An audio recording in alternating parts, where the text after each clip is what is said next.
Hello friends, કેમ છો બધા? મારું નામ છે સબીર અને આજે અમે નીકળી ગયા છીએ અમારા રિલેટિવ્સના ઘરે મળવા માટે. એમાં પણ આવું મસ્ત મજાનું વાતાવરણ હોય ને મસ્ત મજાની ઠંડી હવા આવતી હોય તે હવાની મજા જ કંઈક અલગ હોય છે. તમે જોઈ શકો છો કેવું મસ્ત મજાનું વાતાવરણ છે. તેના પછી ફાઇનલી અમે પહોંચી ગયા અમારા રિલેટિવ્સના ઘરે. ત્યાં ઘરે પહોંચી અને સૌથી પહેલાં મેં નમાઝ પઢી લીધી. નમાઝ પઢી અને મસ્ત મજાની ઠંડી શરબત પીધી અને અમે જેવો ત્યાં પહોંચ્યા એટલે લાઇટ પણ ચાલી ગઈ હતી. પછી હું અને મારા મમ્મી નીકળી ગયા શોપિંગ કરવા માટે. શોપિંગ કરી અને પછી શોપિંગ કર્યા પછી ભૂખ કેટલી લાગે છે એટલે પછી હું અને મારા મમ્મી આવી ગયા પાણીપુરી ખાવા માટે. અને પાણીપુરી એટલી મસ્ત હતી અને ખાવાની બહુ જ મજા આવી ગઈ. એટલે મસ્ત 2-3 પ્લેટ ખાઈ જ ગયા. ખાઈ અને પછી નીકળી ગયા ઘર માટે.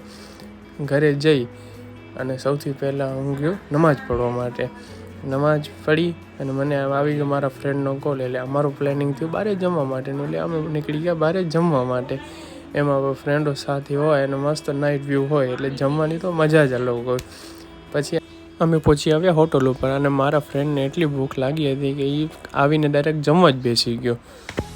અને હોટલ ઉપર આમ ઢાબાની જેવી વાઇબ હોય અને ફ્રેન્ડ સાથે હોય. મસ્ત પનીરનું શાક મંગાવ્યું અને મસ્ત હાઈવે ઉપર ઠંડી ઠંડી હવા આવતી હતી એટલે અમે બેસી ગયા જમવા માટે. જમ્યા પછી અગર ઠંડુ ન પીએ તો પછી મજા જ ના આવે. એટલે પછી અમે આવી ગયા ઠંડુ પીવા માટે. અને આજનો અમારો વ્લોગ કેવો લાગ્યો પ્લીઝ કમેન્ટમાં કહેજો અને લાઇક અને શેર જરૂર કરજો.